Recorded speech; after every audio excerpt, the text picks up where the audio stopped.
Good morning, everybody, and welcome back to Your Health Your Way. We are in St. Peter, Wisconsin, with relatives of mine, and no, these are not my brother and sister. These are actually my parents, Dan and BJ Belzer. And today I want to talk about. We've talked a bit about aging in good health and the aging process, and how Lisa and I see age as possibly a chronological number, but not a physical. It doesn't have to be a physical health indication of where we are at in our lives. So this is an opportunity for us to talk to my parents a little bit about aging with grace. So I want to start talking a little bit, Mom, with you about how we, when we grew up, what kind of diet were we on? Were we vegans or vegetarians when I was a kid and Kim, my sister, was a kid, and we were eating at this very table, in fact? No, we weren't. I have to say that, to back up just a little bit, I was very fortunate to be raised in a family where my mother was a home ec teacher. Oh, right. So we learned about nutrition and, a balanced diet. So that was something very fortunate in my background. And we continued that. We did eat meat, but we always had vegetables. Breads were homemade. Desserts were homemade. We rarely bought any convenience foods. Part of that was what felt like it was the right thing to do, and partly because we lived in the country, it was not convenient to run to the store and get those sorts of things. So we had a balanced diet, I would say. Okay. Good balanced diet. Mm-hmm. But we did eat, I remember you made, sometimes you would make pork or sometimes roast Right. beef or what have you. Right, and you and your sister didn't like it too well. We didn't. No. That's true, we didn't. So it was probably a little bit less of a reach for my sister Kim and I to eventually look at vegetarian lifestyles. Now, Dad, you actually, as far back as I can remember, actually had a garden out back. What was it that got you going on that?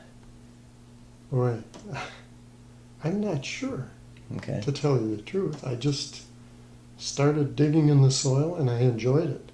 Okay. And over the years it just progressed and got bigger and bigger. Mm-hmm. Now, one of the things when I grew up, you were very instrumental in showing Kim and I really the value of what we can learn from the natural world, the value of the nutrients that can come out of the soil, and the spiritual connection that you can get with trees or with other animals and all those sorts of things. Was that a contributing factor to you starting a garden? I suppose. Yeah, I suppose there's something to that.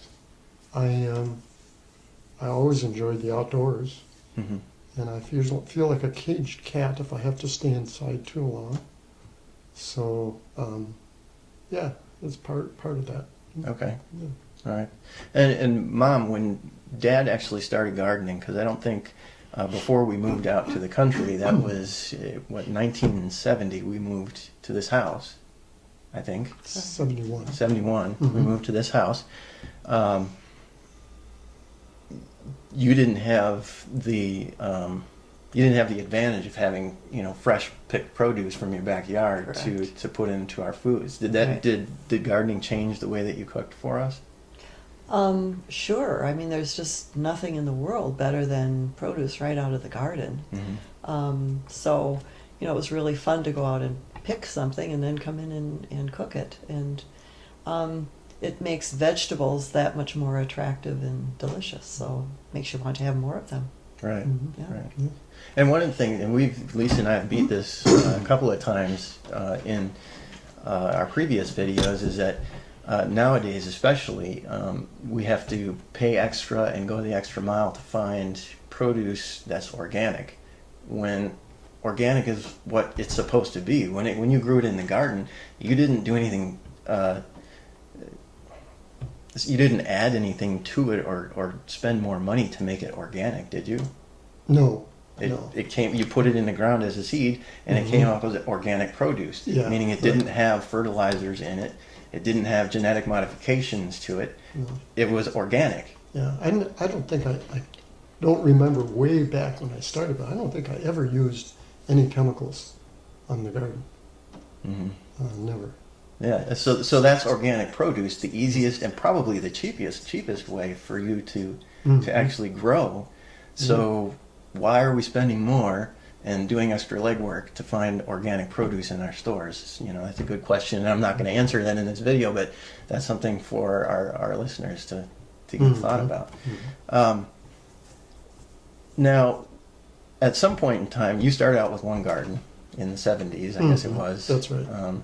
And you were really good at violating child labor laws. Kim and I used to spend a lot of hours picking weeds out of that garden in the back. But it was good. It was a great character builder. And you didn't get paid much. And we didn't get paid much.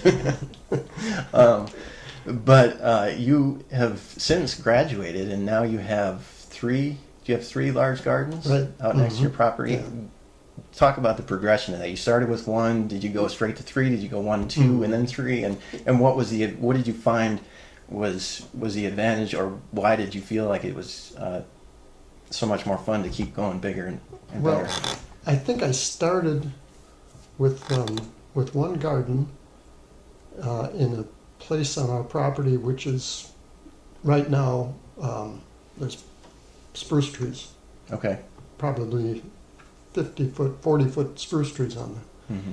And it probably grew fast because of how good the soil is. That's there, right. Mm-hmm. Yeah, but I remember getting out of it for a little bit, for a few years, and apparently I didn't like that, and so I decided, hey, I'm missing something here. Mm-hmm. So I put another garden in, and actually it was behind the house, closer to the house, but it was in a low area which got wet easily, and that lasted only a couple of years, and then I moved out further away on the property we own and started with one garden, and I became addicted, Okay. and I kept on building, and then I had to go to 2 gardens, and that wasn't quite enough, and then I went to 3 gardens, and right now that seems to be plenty. Okay. Yeah. And you spend a lot of time out there, right? Yeah, it's a in good all way. 3 gardens. And Yeah. all 3 gardens are kind of lined up one next to the other. Yeah, they're not sort of. all together. Yeah, but Right. they're close. Yeah. You spend quite a bit of time out there. You feel happy when you're out there with your plants? Well, I do, and I think Mom feels real happy too because I'm not hanging around the house. So yeah, in that way, yeah, I do. I Okay. mean, we both benefit from it, not only nutritionally but psychologically. Yeah, I guess so. So, is that true? You want to kick them out? No, but it's nice that we have our own space. Okay. Yeah. Great, Yeah. great. Now, that's kind of a quick look at the nutritional aspect of things, but in order for you to remain as young as you are, and you are, Dad, how old are you? I'm 74, going on 54. Good, excellent. And Mom? I'm working on 70, going on 50. Okay, excellent. Whatever. And that's exactly one of the things that Lisa and I wanted, to try and get across when we talked about aging in good health is the mental state and where you actually think you are in your life. But you also are very active. You both exercise. Mom, you actually, what do you do for exercise?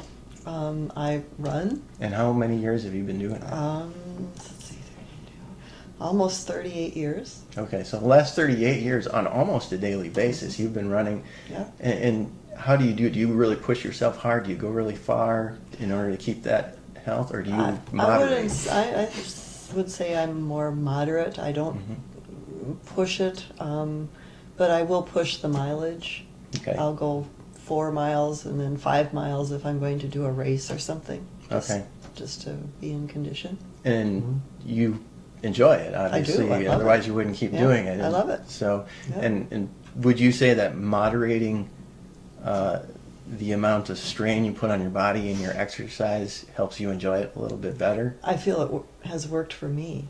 And I don't have any knee problems or feet problems or anything. So, for me, it's worked well. Okay. And Dad, oh, I'm sorry, you were going to finish I was just up going to on say, something. and then I also lift weights. That's right, you do. And And I've how long done- have you been doing that?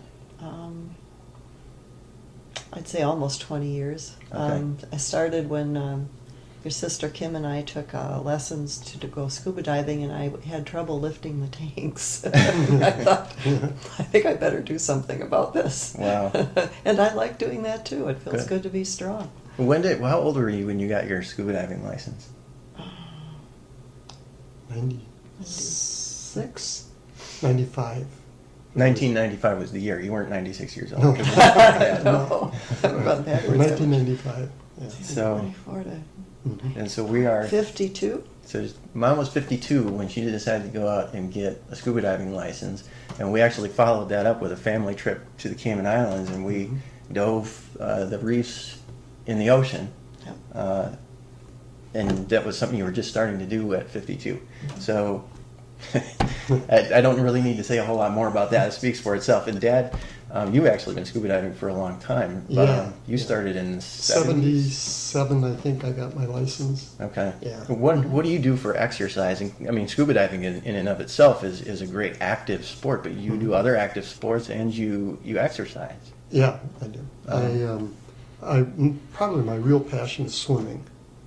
But I also bike, and in the winter I cross-country ski. And when we're not here in the winter, which is a period of time, both PJ, Mom, and I both, we really enjoy mountain hiking. Okay. And then an exercise program in our gym downstairs, or at the Y, one of the two. Okay. So you actually took the time to, and you didn't spend a lot of money, but you put in a little exercise area right downstairs in your basement, didn't you? Right, And right. did you spend a whole lot on time and money doing that, or was it No, pretty easy? no, it was fun doing it. And most of the equipment that's Fixing down it. there, I think you actually bought secondhand and it's good stuff, or No, we did. Let me think. We bought a new elliptical. The ski or the rowing machine is secondhand. what about the The weights? bike was secondhand. Or the I'm sorry, the cross country ski machine is secondhand. Secondhand, So, yeah. okay. Bike was too. The bike- weights, did you buy those secondhand? Those have been around for years, haven't they? They might have been yours. Okay. From Yeah. a long time ago, Yeah, I guess, oh, when yeah. I was Sure. real young. Mhm. So there's obviously there's a good combination. Now right now, are you raw vegans? No, You're not. no. So, but you have a moderate a moderate and a very healthy way of conducting your nutritional lifestyle, and you moderate your physical lifestyle with exercise and activities, but you don't overdo it, right? No. So, but you at one point in time you entertained vegetarianism. Do you remember when that was? Not exactly. It's been a long time since we switched, and we haven't eaten red meat in 25, 30 probably, years. yeah, really a long time. Okay. We did keep poultry and fish in our diet mainly because our friends didn't know what to do with us if they asked us to dinner. And we do make fish at home, but we don't do poultry. Mm-hmm. But we'll do it when we go to someone else's house. Okay. So it's mostly vegetarian. Okay. And so incidentally, for our audience, a diet that does not include red meats but includes fruits, vegetables, and grains and fish and nuts and seeds would be a pescatarian diet. And so it sounds like that's what you try to go towards. But even then, you still make moderate indulgences in cases when you're having social events and things Right. like that. So, but you have a good diet, and you have a good active plan, a good activity plan. What else? What do you do mentally to keep your youth? Dad, go ahead. What do I do mentally? I don't know. We read a lot. You started memorizing poetry at one point. Yeah, I do poetry. Yeah, I just, our lives are so busy right now. So you have an active social life. Yeah. Okay. Right. And we are members of the Unitarian Universalist church, and that keeps us busy. And Mm-hmm. I don't know, there are just numerous things. Mm-hmm. What church is it that you belong to? It's the UUOCF, which is Unitarian Universalist Open Circle Open Open of Circle. Fond du Lac, And Wisconsin. that's in Fond du Lac, Wisconsin. And Mom, you're involved in that as well. You actually sort of, do you direct the music program? Not really. I do all the piano work Mm-hmm. for the services. Okay. So mentally, what is it that helps you stay young? I do read a lot. Learning new music and practicing helps. I have What instrument do you play? piano. Yeah, for how long? Um, Most of your life, huh? 60 years. That was a trick question. Right. I have friends that like to have good intellectual discussions. You have a book group, right? And I belong to a book club.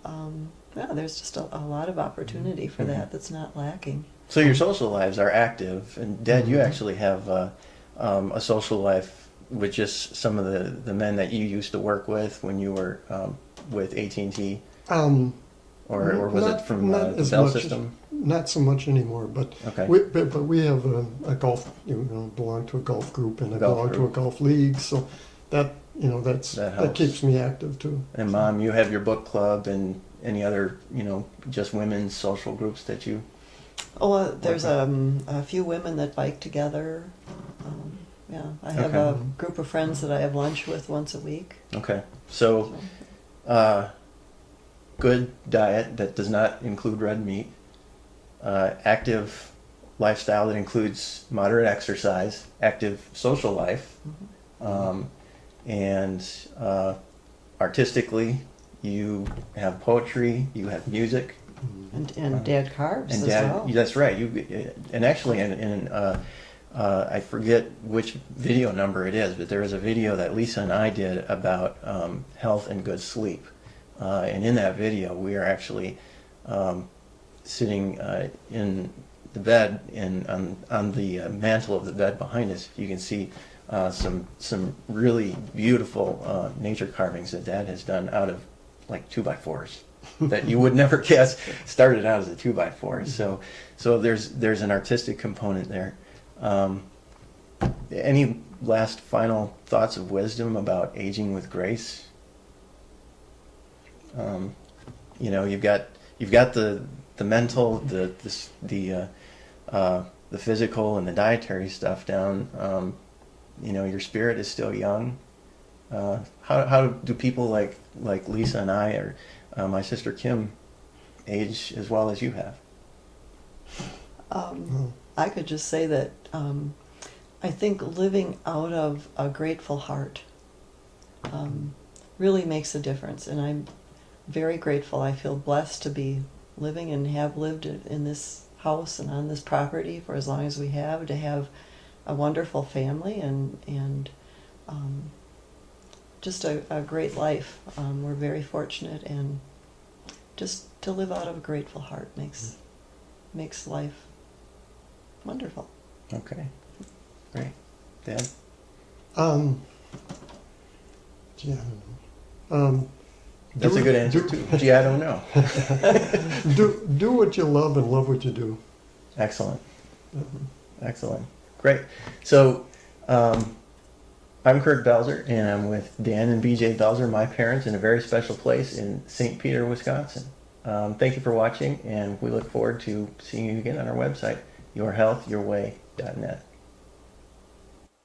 P.S. I just wanted to say that we have watched all of Kurt and Lisa's videos, and we just found them great, and they enthused us to eat more raw fruits and vegetables.